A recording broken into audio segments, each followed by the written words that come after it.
Hey everybody, welcome back to the Reddit Roundup. On this episode, we're going to be going through Change My View, and it's basically like the Ask Reddit segment, except instead we're going to be looking at people that want to be persuaded away from a particular topic, and we'll try to persuade them if that's within our interest.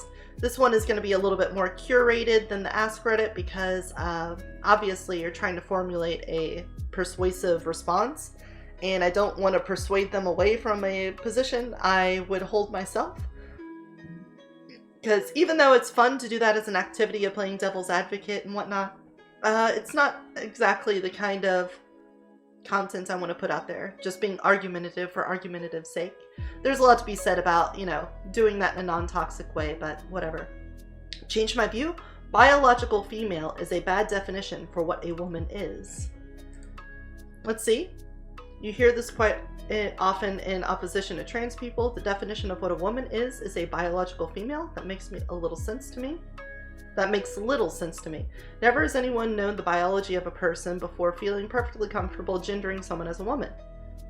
For example, is Jennifer Aniston a woman? I feel like everyone would say yes. However, do you know what chromosome she has? No. Do you know if she has a uterus? No. So how is it, if we're supposed to be basing who we decide is a woman or not on biology, can you determine whether or not this person is a woman? I think it's mostly because of utility and colloquial usage. You could obviously make a similar argument about other definitions. How does one define a chair, for example? Oh, I cannot type apparently. Colloquial? I doubt any person could give a definition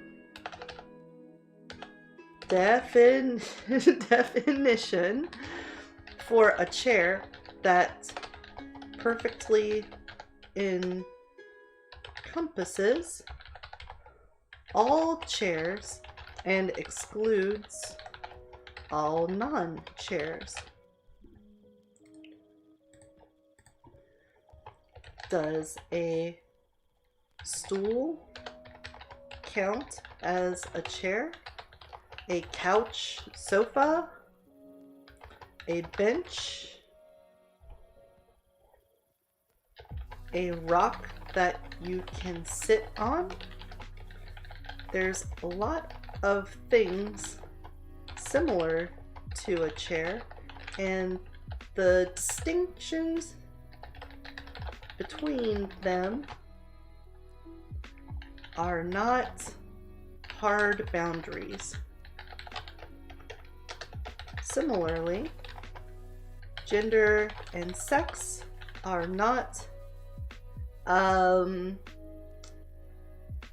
perfectly distinct, as you allude to, in addition to the reality of one's biology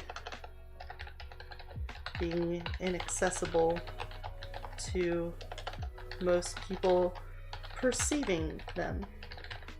I can never spell perceiving right. It's an E before I thing, isn't it? Every time. However,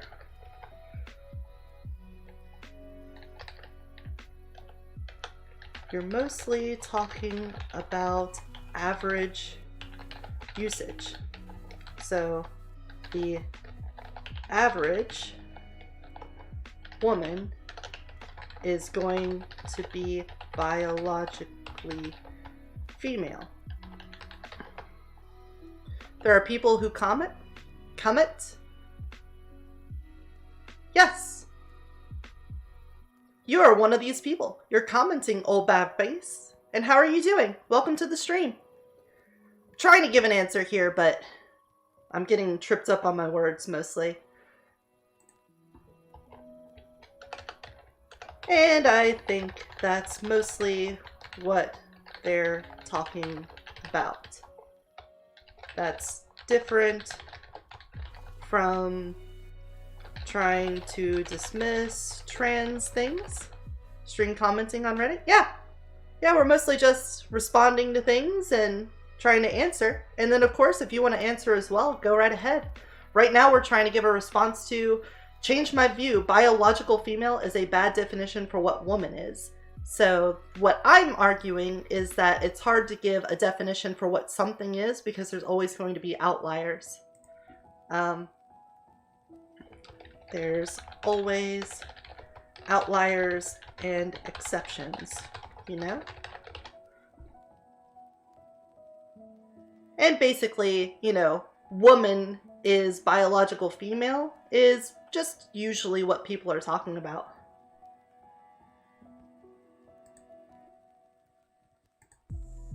Oh, and I forgot to put my signature on there. That's important.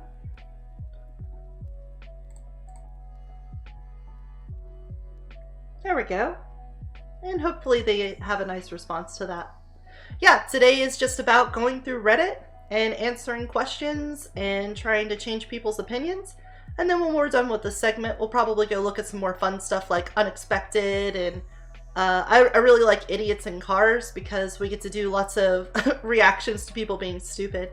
I mean, biologically speaking, there's only women and men, but I mean, it doesn't stop you from identifying as else.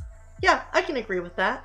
But even then, like, you could talk about exceptions there with like chromosomal mix-ups. I don't know exactly what it's called, but it's something like XXY syndrome, where you can actually end up with two X's and a Y. So what would you be biologically then, male or female? Because usually those express secondary female characteristics, so a lot of people just say, oh, you're a girl with XXY syndrome. But yeah, there's always exceptions and outliers, and I think this ends up being a conversation where people talk past each other on the definitions, and that's always a really difficult conversation to have, because that's why I use the example of a chair. How do you define a chair? Something that we all recognize, at least I think we all recognize. It's a common object in your day-to-day life, yet there's no definition you could actually give for a chair that would encompass only chairs and exclude all non-chairs, because so many things fit into a gray area of that definition. So whenever you get caught up in these about like biology and gender, you have to approach it with some amount of good faith, because these are some ambiguous definitions that you're using. What is the definition of gender? How does gender differentiate itself from sex? Well, we can talk about behaviors and expressions and different patterns like that, or you could talk about strictly the biological elements of like your biology. But there's some schism there as well. A lot of gender expression is also socially enforced, and the characteristics of what makes you masculine in one culture could be feminine in another culture. So there's a lot of ambiguity there, and trying to get caught up in definitions is an easy way to miss the forest for the trees. You mean biological hermaphrodites? Yeah, that's just a tough one, not a biologist. Just remember there are more sex chromosome constellations. It's quite interesting that YY man, or however they're called. Yeah, like I'm not trying to put you down or saying that you don't understand something. It's just that there's always this difficult job in any argument of getting definitions right. And when people are married to an opinion that relies on a premise that people don't agree on, then you're going to have huge problems, and the whole argument's going to basically revolve around that premise, which in this case is the definition of woman.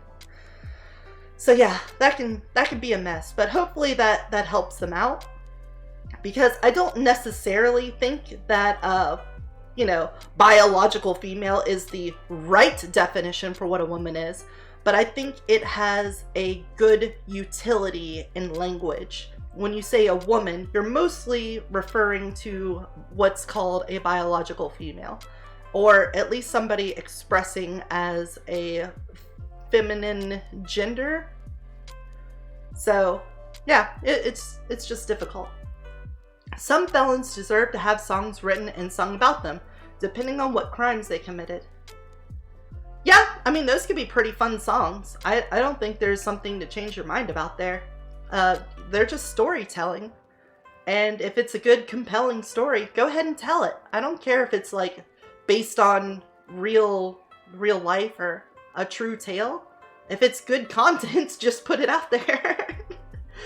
We should have a land value tax, which would replace as much of other forms of taxation as possible. Oh, no. I'm sorry. Okay, one of my rules here is if you can't make your question succinct, I can talk, I swear, succinct, then I'm not gonna read through your fucking novel, okay? Change my view. I should get a new iPhone. I'm not sure. Should I don't think I should persuade them away from an iPhone. I mean, if you want to get an iPhone, get an iPhone. If you don't want to get an iPhone, don't get an iPhone. I don't even know what you would want to use it for. Like, I've been using an iPhone for 6 years. I think at this point, considering getting a new one, it doesn't let itself to download to the latest iOS software because there's not enough storage. Might take time to get used to. Look.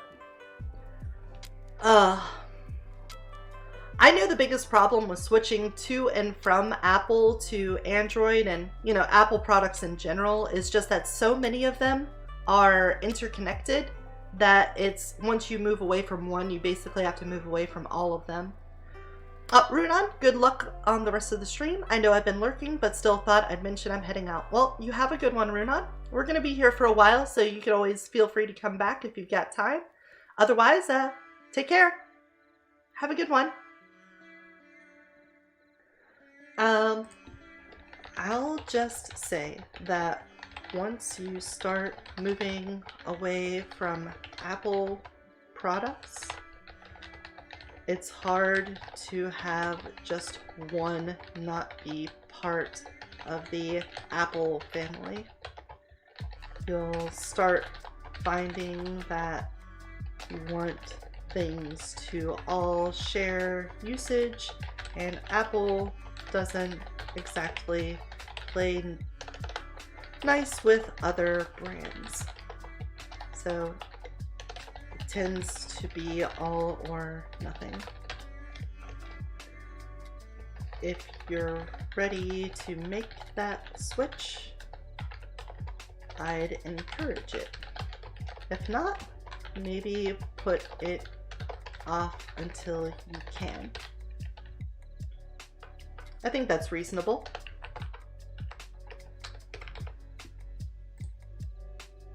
You know? I know. I know that you know, and you know that I know. But that's just how Apple is. They want to have everything be controlled by their brand. They're kind of like the Nintendo of non-video game electronics, where they want everything to be first party and have complete control over the aesthetic, the requirements, the operating system, all of your choices for upgrades and whatnot, because, you know, they don't really do upgrades. You have to get the new model. It's a very uniform brand, let's put it that way. But the moment you want to step away from it, like you want to get an Android, well, what about your iPad?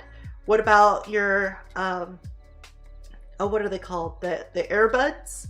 Like, now you have to get all new accessories because none of your Apple accessories are going to work with any of your Android stuff. It's just a huge investment to switch away from it. And I guess the same thing would be true if you're going from Android to Apple, because now all of your Android stuff doesn't work. It's just that's what happens when you have sole propriety over every aspect of your product, is basically they can't go anywhere else. They're stuck with you.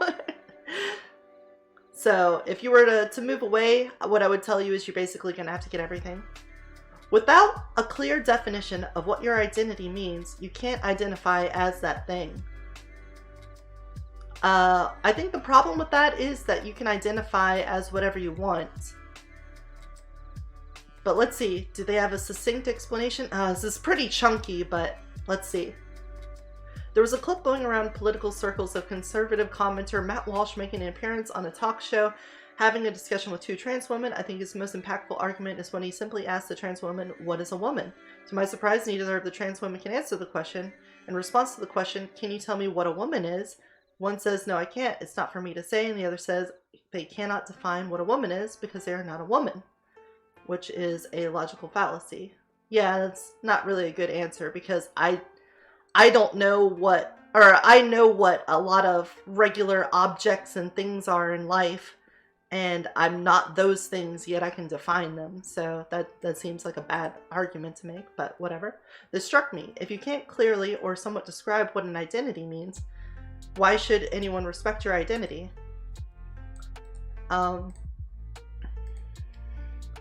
Here, we're gonna respond to that specifically, but I'll see what the rest of it says. You can replace woman with any other label in that situation without any criteria or definition. It doesn't actually matter what you identify as in the situation. I think we would all agree that defining your terms is fundamental importance of any kind of debate. So it seems to me that these trans advocates failed in their argument right out of the gate since they failed to define their terms.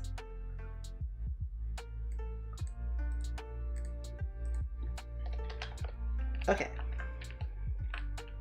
So yeah, we're basically going to make the same argument here. So sorry if this seems redundant to the last one I answered, but let's put it in here.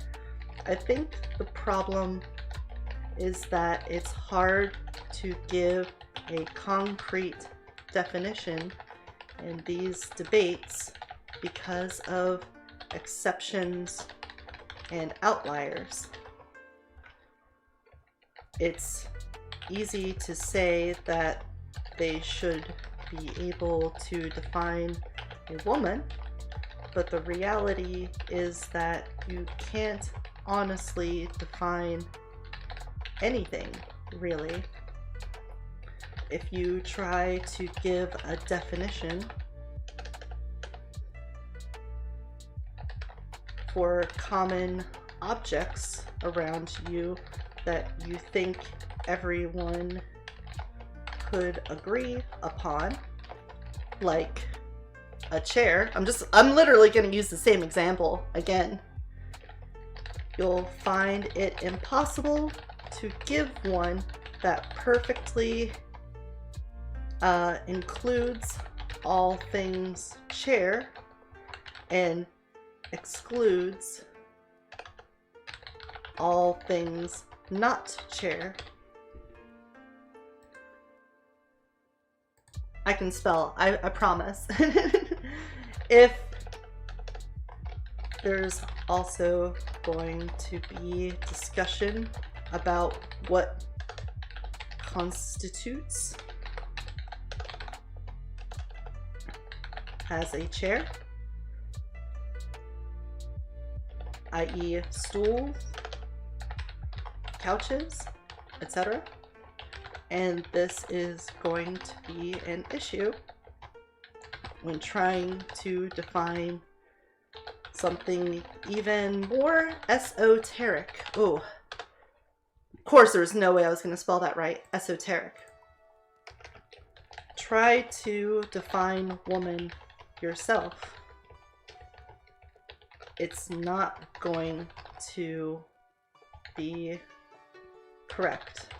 I guarantee it, because there's always going to be some exception or outlier to invalidate it. And when you're in a position like a trans person justifying their identity as a woman, how are you going to do that in a way that doesn't get invalidated in a debate setting like this?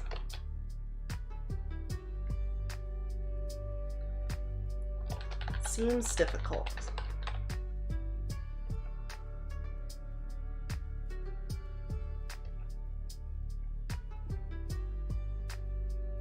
This is a completely different issue here. Do you think you have to have... we're getting dredged in here and I want to move on from it. Do you have to have a complete understanding of a psychological issue in order to be identified with it and respected? I don't think so.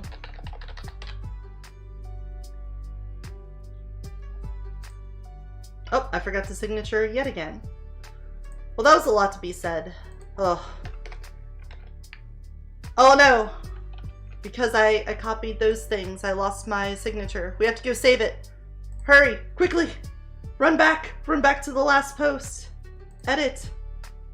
Copy. Oh, we did it. We saved the day.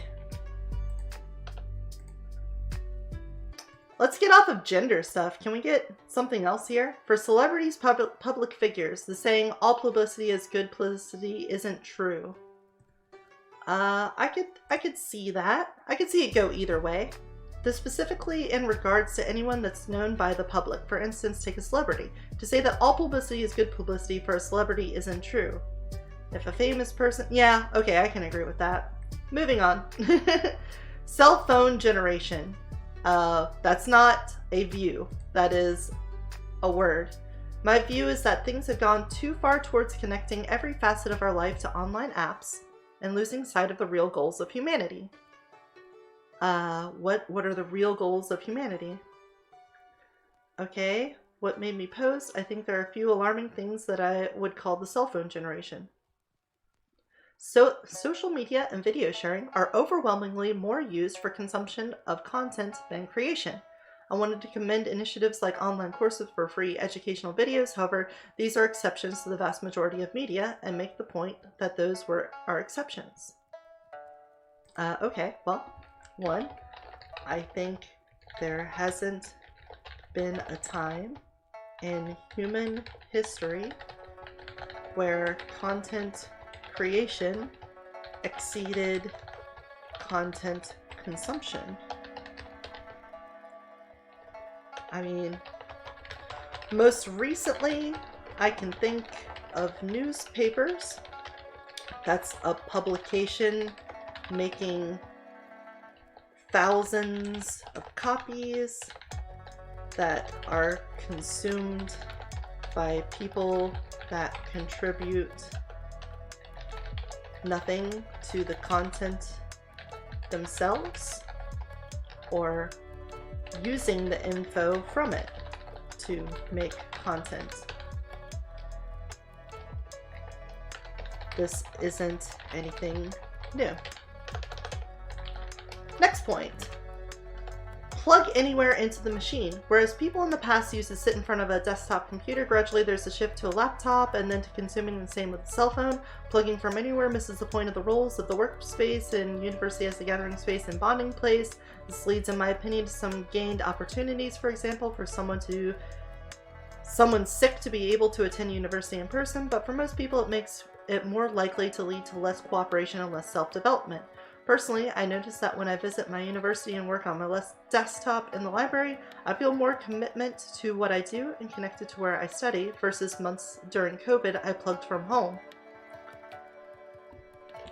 This sounds more like your personal preference for environments that lead to healthy communication with others. The same people plugging in might also be very active in meeting up with people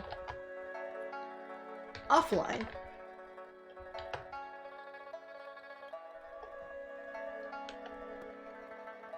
Yeah, like you're not like saying that this is you're missing your roles for the workspace and then, you know, in your opinion, you're doing better in university when you're in the library, but that's not true for all people.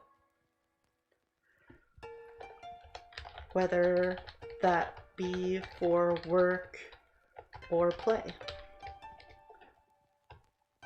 I think you're applying your own to them and feeling like they don't respect those places because they don't share your experience. Alright, 3. Less appreciation for actual material mediums. Just today I saw a feature about NFTs. While there's investment into such art, it doesn't seem to me there's any kind of suffering and dedication artists had to undertake to get a painting or sculpture done. It's a material thing. I think that NFTs are just a scam, and scams have been around for a millennium.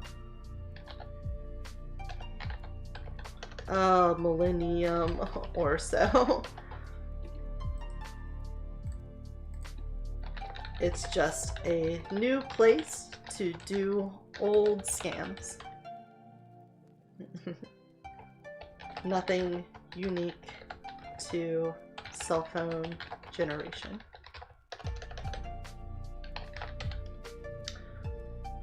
If those are your reasonings, I think you just need to contextualize them along with the rest of history.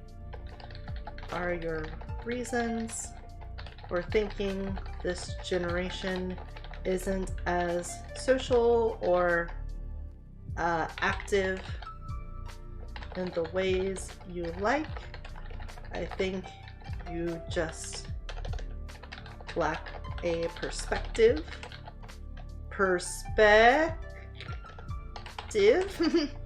that includes the ways people checked out before there were cell phones. People always had these behaviors. They just have a new way of being expressed. I'm sure the same would have been said about phone circles, email chains,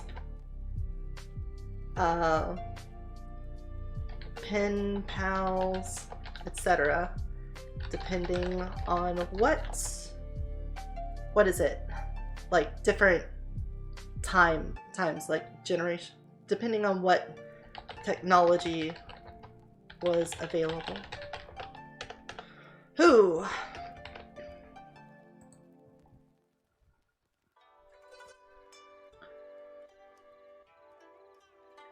That any form of high tech is valuable, that getting more portable is valuable in area of life, I sure would be clarified for sure, thanks. But yeah, this is a person that creating more portability in my area, in any area, is valuable. Yeah, this person seems to be a little bit confused, but I think we address the heart of the issue here, where they're talking about people being over involved in their phones. And I think the problem is that you think that this is a new thing, but it's always been a thing. At least as far as what I've seen in human society, people have always been fixated on the new technology. When the printing press came out, everybody was like stuck in books. And then that moved to like newsprint, and then people got stuck in newspapers. It doesn't seem like that's unique. It's just that right now it's cell phones, and they're super accessible, and you're able to get things way faster. There's no good argument against bestiality. I would say immediately consent. Given the prevalence... Oh. Okay. Oh, we'll start on this, but I'm already apprehensive about it. Given the prevalence of animal exploitations and the ease in which they are widely accepted in our society, I find myself confused as to why bestiality is still illegal in most parts of the world. We are okay with farming and murdering them just to eat their meat. We are okay with peeling off their skins just to make luxurious bags. We're okay with growing cancers or testing drugs on them just to save our own lives.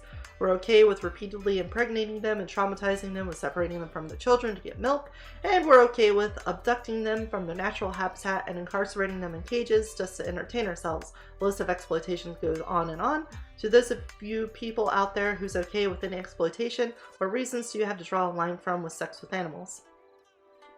The argument is non-consensual sex is wrong. Non-human animals do not have the mental capacity to consent to sex, therefore bestiality is non-consensual sex.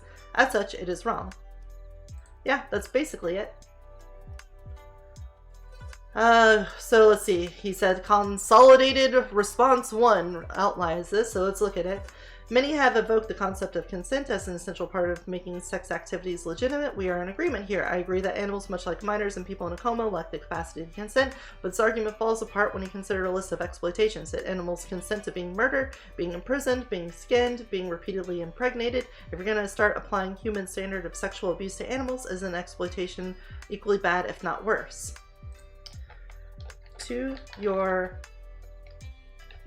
consolidated response 1, I think the issue is that animals are given a lot in response to the domestication situation, much like children are. Children are forced to participate in activities that they don't consent to simply because adults in their care have decided that it's something that should be done.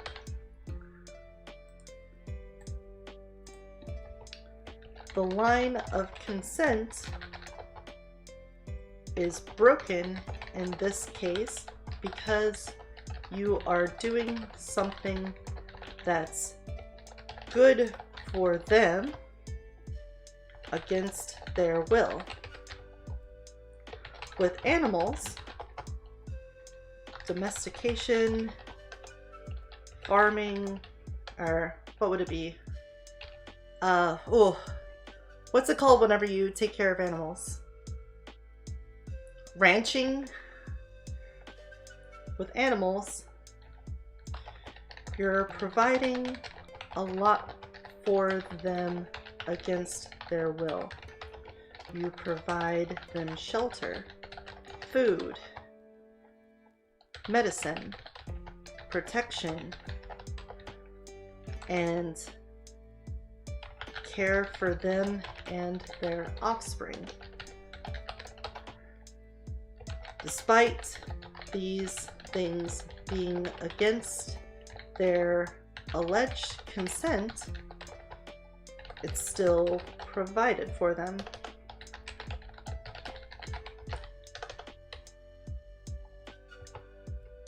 This also extends to, what's the best way of putting it? To utilizing the resources they generate.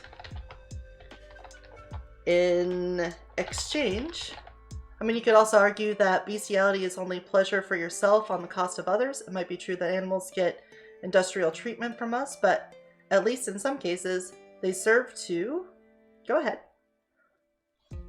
satiate our hunger and help us test medicine we otherwise couldn't. Yeah, there's a practical benefit to it. They get to live reasonably comfortable lives in comparison to those living in the wild.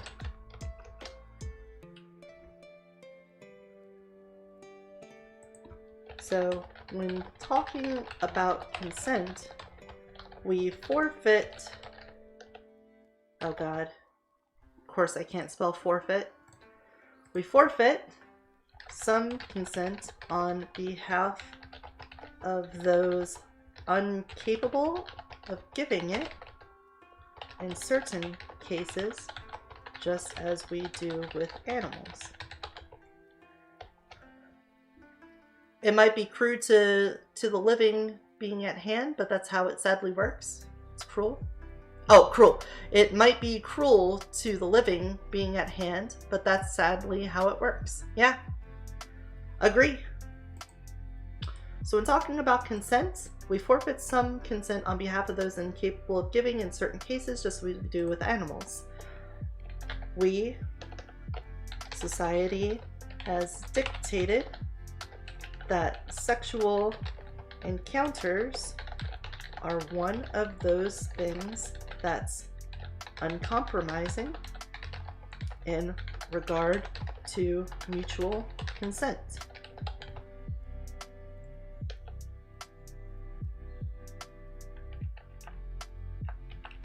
It's contextual. Oh, not contextual. Society has dictated that sexual encounters are one of those things that's uncompromising in regards to mutual consent.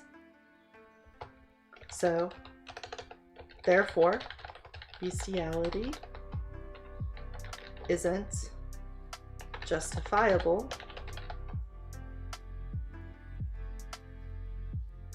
because animals can't give consent. Let's say reasonable, because obviously somebody could argue that, you know, a physical reaction to a perceived invitation to sex with an animal could be given as consent, non-verbal consent from an animal. But I'm going to say reasonable consent and let reasonable do all the heavy lifting.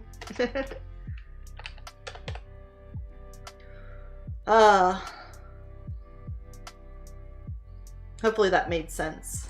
But I'm not going to reread it again. We spent way too long typing that out. But at least it wasn't another gender question. The concept of university degrees, especially undergrad, should be abolished. You should be able to enroll in any selection of courses which will constitute your tertiary education. You should be able to get a loan on a course-by-course basis, not on a degree basis. Ooh, that is a very large view to change. Oh yeah, that I knew it was going to be fucking humongous. Stop arresting anti-vaxxers, anti-maskers who show up to school board meetings threatening to shoot people and start putting psych holds on them instead. Oh, 4 hours and 150 comments. I think we're a little late to the party, but this isn't necessarily a view I want to change. Saw the news today and it made me quite angry. A woman in Virginia threatened to shoot people at a school board meeting over a mask mandate, and I'm going to assume she was arrested, which seems logical, but on the other hand, I'm going to assume she got a ludicrously low bail and was back out on the street before dinner time. Psychiatric hospitals don't do bail. No matter how much money you have in the bank, if a cop puts you in a psych hold, you're not getting out until a doctor says you can leave. Psych holds are used for people displaying symptoms of mental illness. What evidence do you have that she is mentally ill? She could just be a repulsive piece of shit human being. Well, that's one way of putting it, I guess. I don't necessarily think people saying this are repulsive piece of shit human beings. Let's get that straightened out first and foremost. I think a lot of people that are upset about mask mandates and vaccination mandates just have a general distrust of the government or maybe even pharmaceutical companies, and forcing them to associate with those institutions is not exactly helping with that perception. And doing things like violently lashing out or at least making threats about it is supposed to, I would assume, being as charitable as I can, just them expressing a hyperbolic reaction to being forced to make those associations. Saying that they should be arrested for making a violent threat, I think, is a reasonable response. Because obviously you have to treat a credible threat of somebody saying, I have guns at home, I am willing to bring those guns to this location and shoot people. That to me sounds like you should probably have your you should probably have a conversation with a law enforcement agent about your violent tendency here, because it seems like you're not going to be a responsible operator of a firearm. However, I don't think that I don't know if I can succinctly put that into words. Let's try to, though. We'll try to give our best thing here. I think that people with apprehensions about vaccines and masks are operating on a fear of the institutions backing them and forcing association with them is only further entrenching them in those thoughts. Using law enforcement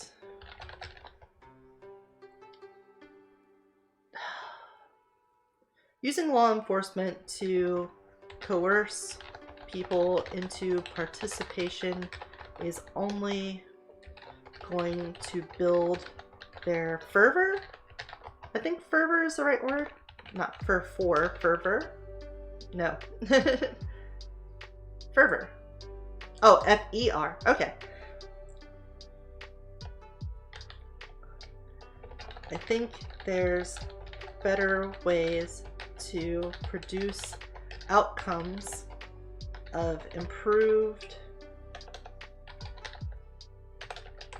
participation in these behaviors than what's been employed. That stated, anyone making a credible threat of violence to impose their will on others should be a matter of law enforcement in most cases. I think if you try to avoid that, then you're going to have to explain a lot of, you're going to basically have to change the rules a lot. You can't have people going around making threats of violence with firearms and just putting them in a psych ward because, again, you're talking about somebody here that really doesn't like the rules as they're being enforced right now, and then you're basically taking away all their agency until they comply with what you think is the right answer for society. And that's just going to make them super resentful, and I don't think it'll have anything close to the outcome that you want as far as efficacy goes, you know? Until college is made free in the US, canceling student debt is useless and selfish. I don't really want to change the view there. Also, special treatment just proves them right. It's annoying. Yeah. You can't get around that either. We shouldn't try to fight procrastination most of the time. What? No, you definitely should. I feel like people struggling with procrastination not because there is a problem with them, but just because they don't like what they do. If you truly enjoy what you do, you wouldn't procrastinate. To give an example with myself, I have a degree in finance and that's what I want to work to make a living, but in my free time, I've been doing music for a few years now. When it comes to music, I never procrastinate. So people who procrastinate, I think they should, yeah, this is your justification. It's not actually the view. I appreciate giving a little bit of anecdotal supporting comments, but you know, really make your question more succinct, because the answers are going to be the really lengthy part here. But that aside, so people who procrastinate, I think they shouldn't try to fight it. I think they should just realize the reason for procrastinating is likely that they don't enjoy what they do, and maybe it's time for a change.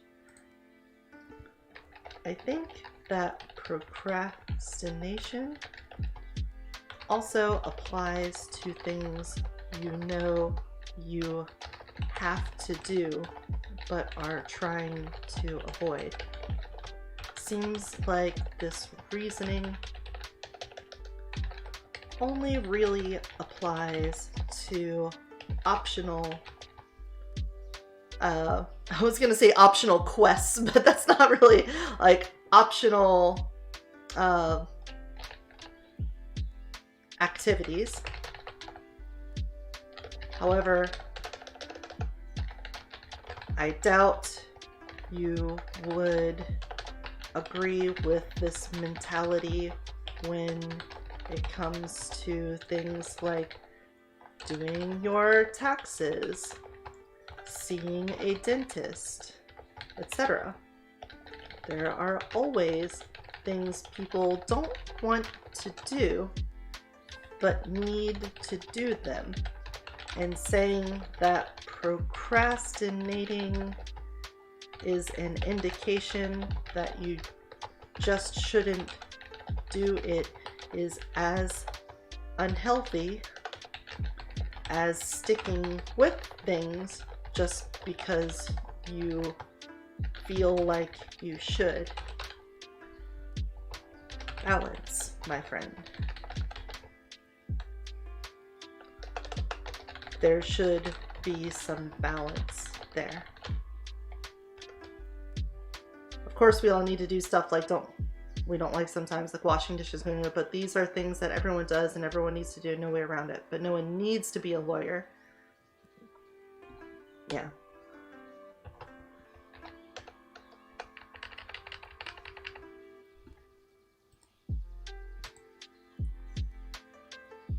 I mean, he kind of answered that. I should have read the rest of that. I can go back in time and change my degree. I would do so in a heartbeat. I would love to change my career now and do something more creative and enjoyable, but I haven't found a feasible option yet. I think you really highlight this with your last comment. You're now procrastinating on changing career because of sunk costs. You know you would be better off changing, but you don't want to.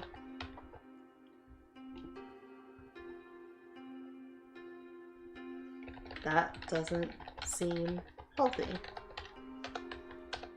And I'm sure you would agree when seeing that from an outside perspective. All right, what did you say?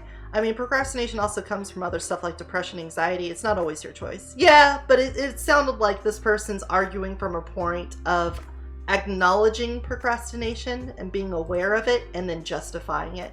I agree. A lot of times you don't even realize you're participating in procrastination willingly, but it sounds like he's talking specifically about, I know this is something I don't want to do. I hate it. I'm just not going to do it, which I think is unhealthy. And he tries to reverse this and say, look, there's things that we need to do sometimes, and you can't procrastinate on that. But then what I'm talking about doesn't need to be done. Like, okay, sure. But I think it's still unhealthy. Maybe it's not to the same degree as like avoiding washing your dishes. But if you're miserable being a lawyer and you know you're enjoying music and you're just putting things off because you're just droning your way through life, well, that's not healthy either.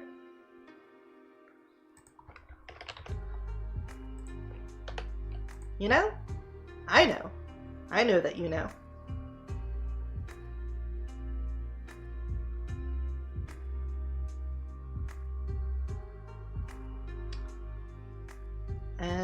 Oh well. Let's see. We're almost at the end of this one. We're at 48 minutes and we haven't even done the first page. Belief in a God is unfairly discriminated against in scientific discussions in comparison to other acceptable hypotheses. Oh, 15 hours with 159 comments. Here we go. I'm not a theist. This does not come from a place of believing in God myself. I've never seen any reason not to be a scientific atheist. What I can say, however, is there's tons of people way smarter than I who somehow believe in a God, so I don't think belief is beyond any sense of rationality. My gripe is that if anyone posits the idea of God as an explanation for the universe, or even a hypothesis, thought experiment, it's quickly shut down. Fair, well, let's read it all, just in case. As absurd, irrational, unscientific, and at best should be reserved for philosophical, theological discussions and left out of science. Fair enough, but I don't see any proof that there's an infinite universe full of infinite timelines and infinite outcomes. The God hypothesis is a valid hypothesis. If a hypothesis cannot be tested, it has no place in scientific discourse. Yeah, that's basically what I was going to say. A lot of this just comes down to the God of the gaps, where you're basically trying to explain things with God that can't be explained. And that's the problem. Like, I don't see any proof of infinite universes. Well, the last time I checked, that wasn't a consensus that there is infinite universes or infinite timelines or infinite outcomes. Like, this isn't the accepted belief of the scientific community as far as I'm concerned. It's a thought experiment, right? So saying that, you should be able to posit God because these things are also unsubstantiated is kind of bullshit, because all of them are unsubstantiated. Just because some people ascribe to unsubstantiated beliefs doesn't mean you can posit your own substantiated belief and think that that's fair. Yeah, I think this person pretty much said what I was going to say, though, so we'll just give them an updo to move on. Indoctrination doesn't depend on your level of intelligence, it's about the age you get into it. True, you can have people that are incredibly smart and get stuck in cults. It happens. It's not something to be, well, I want to say it's not something to be ashamed of, but I guess some cults you could be really ashamed of being a part in. But it's true. Like, you could be incredibly intelligent when it comes to a specific field or understanding a particular industry, something like that. But then a view on something else entirely could be totally wrong. Take, for example, flat earthers. I'm sure there's a ton of people out there that have like a bachelor's degree or maybe even a doctorate degree in some particular field like history, but then believe in the flat earth because they've been, for some reason, persuaded to believe that the earth is flat. It's not that they are necessarily stupid or unintelligent. It's just that they bought into something that doesn't seem to be real. And so it would seem like there's a schism there. But again, humans are pattern-seeking creatures, and you can easily see whatever patterns you want to look for. Gosh, I can't even talk. Let's drink some water. That might help. Anarcho-capitalism is fundamentally an unworkable system. Okay, how many paragraphs do you want to think this is? Oh, I kind of want to read it, but I don't. Let's see, what's the top one? I'm not even going to read all of it. I'm just going to read the first response here. Anarcho-capitalism, basically feudalism, and feudalism worked for hundreds of years. There doesn't need to be any reason why anarcho-capitalism couldn't work. That wouldn't also apply to feudalism unless it were a reason that was inherently connected to modern technology. But in that case, ANCAP wouldn't be fundamentally unworkable. It would just be unworkable in our present social context. Yeah, that pretty much gets to the heart of anything I would say.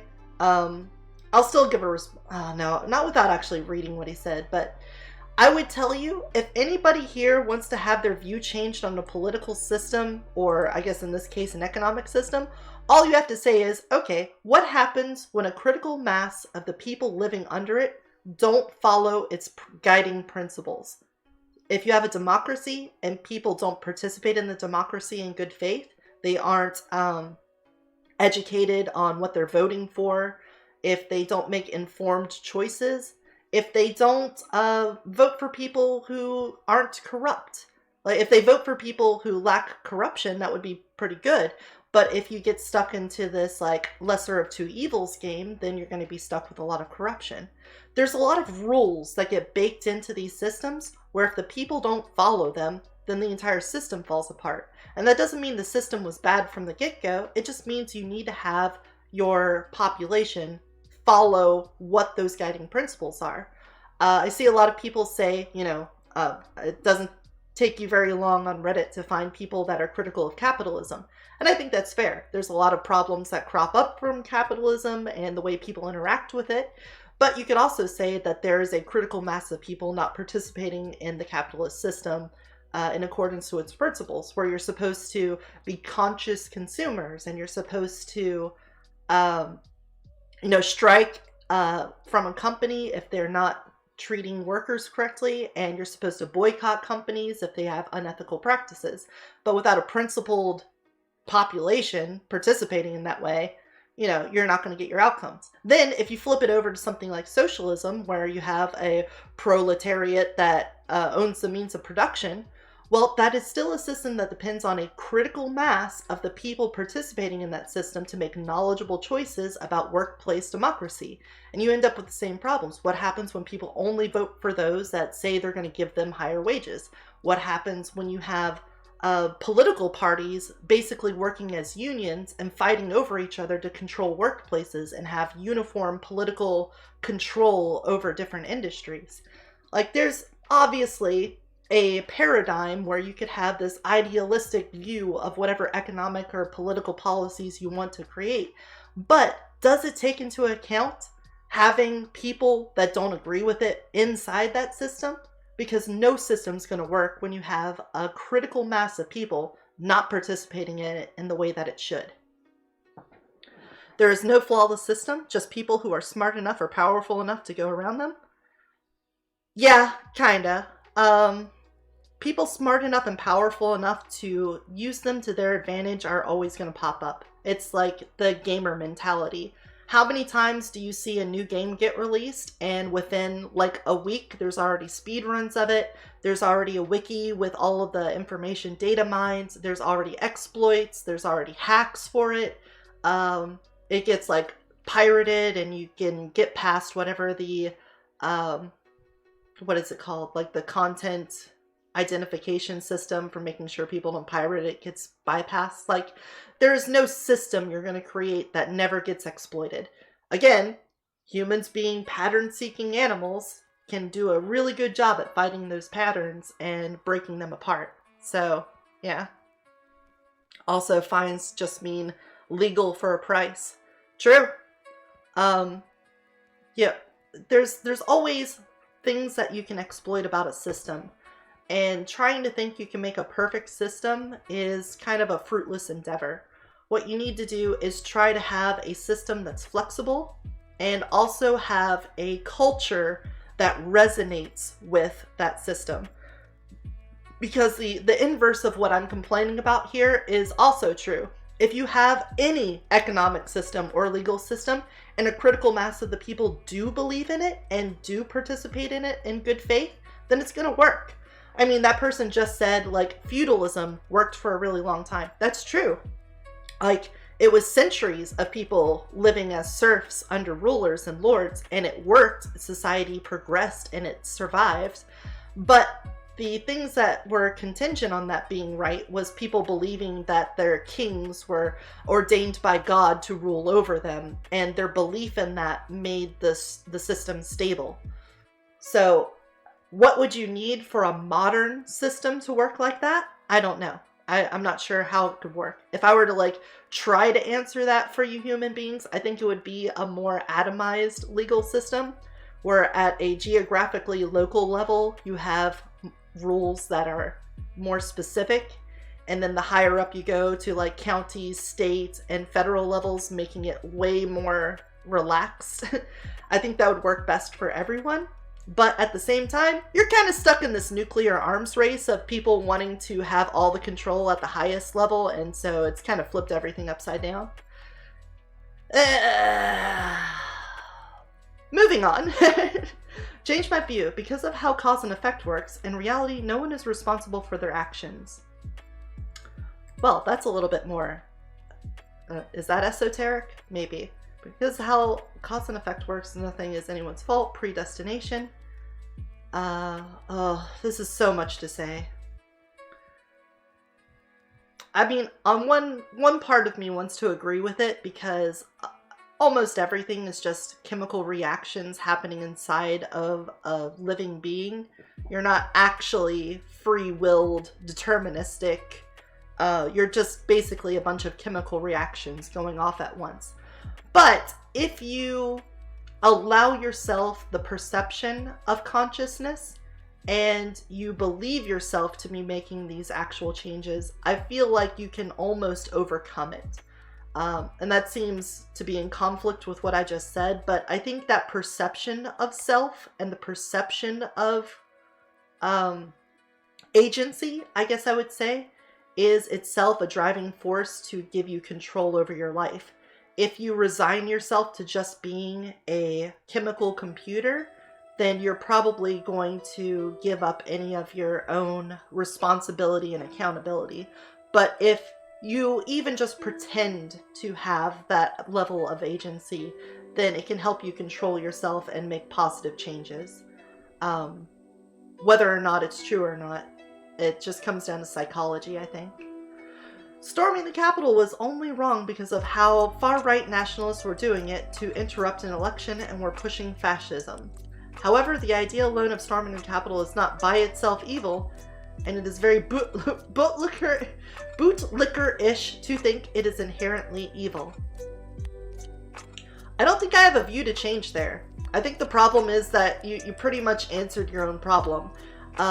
Doing any behavior could probably find some context in which it is right, but people are going to disagree on what the correct context is going to be. So let's not do that. I mean, I could answer that, but we won't. The Patriot Act and all its reauthorizations should be repealed. You know what? I just want to see what the top response to this is. I want to see someone try to justify it. I don't know that many people who would disagree with you, but I think the security surveillance state in the US has gone so far beyond. Yeah, this is just, I'm agreeing with you. Then you're going to be thrilled because the Patriot Act and its reauthorizations have expired for a number of years. Is there some section in existence today that irks you? Otherwise, this is a tough change by view. Yeah, I didn't think there'd actually be anyone disagreeing with that. That seems to be a rather agreed upon thing. Once NFTs go green, I'm fine with them. Okay. I don't know what the change my view is there. Joe Buck and Troy Aikman are the most boring commentary booth in the NFL. Okay, I don't know anything about that. Speeches should never exceed 5 minutes in length. I don't think this is a serious question, and I can't respond to it because obviously there's going to be times when you need to talk for more than 5 minutes on a subject. Unless you're saying, like, after it goes 5 minutes, you're now doing a lecture or something. The idea that any species advanced enough to master interstellar travel wouldn't be interested in Earth is nonsense. I can agree with that. Not for any personal reason, of course. You have no idea why anyone would give this idea credence. Some human beings keep ant farms. You seriously expect me to believe that an advanced species would discover Earth, a planet teeming with life, and just move on? Doubt. Yeah, I can't even disagree with that. I don't know how I'd persuade them to change. The only thing that I think anyone would disagree with is their reason for being interested in the planet. Obviously, there could be natural resources that they want to get a hold of, or maybe, like they said, they want an ant farm of humans. They just want to, like, put us in a simulation and watch us act in it and keep track. Change my view. Faith and hope should not be considered virtues, and on average, they do more harm than good. All deltas from the OP. Let's see what changed their mind. Oh, God. I didn't actually plan on this, this being the content of me seeing what people said to change their mind. Faith, belief in something despite absence of available evidence. I don't see how you're not just loading the dice here. If you define faith as irrationality, then of course it's not going to be a rational argument for it. Yeah, that's true. Again, definitions are like the crux of everything. I mean, there's no way to disprove that we aren't an ant farm already. True.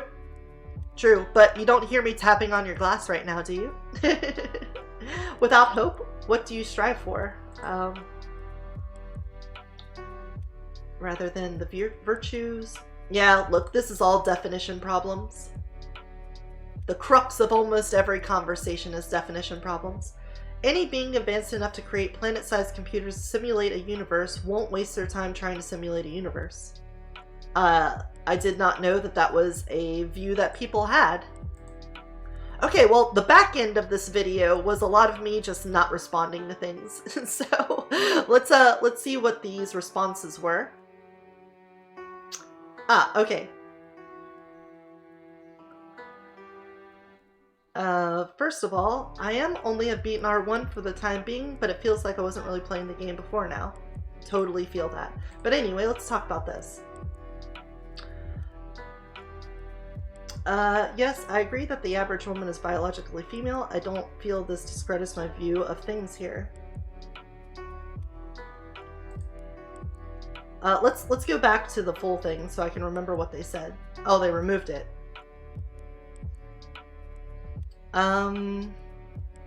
Well, since they removed it, I don't think I want to respond anymore because I feel like their conviction has lost. They've left it.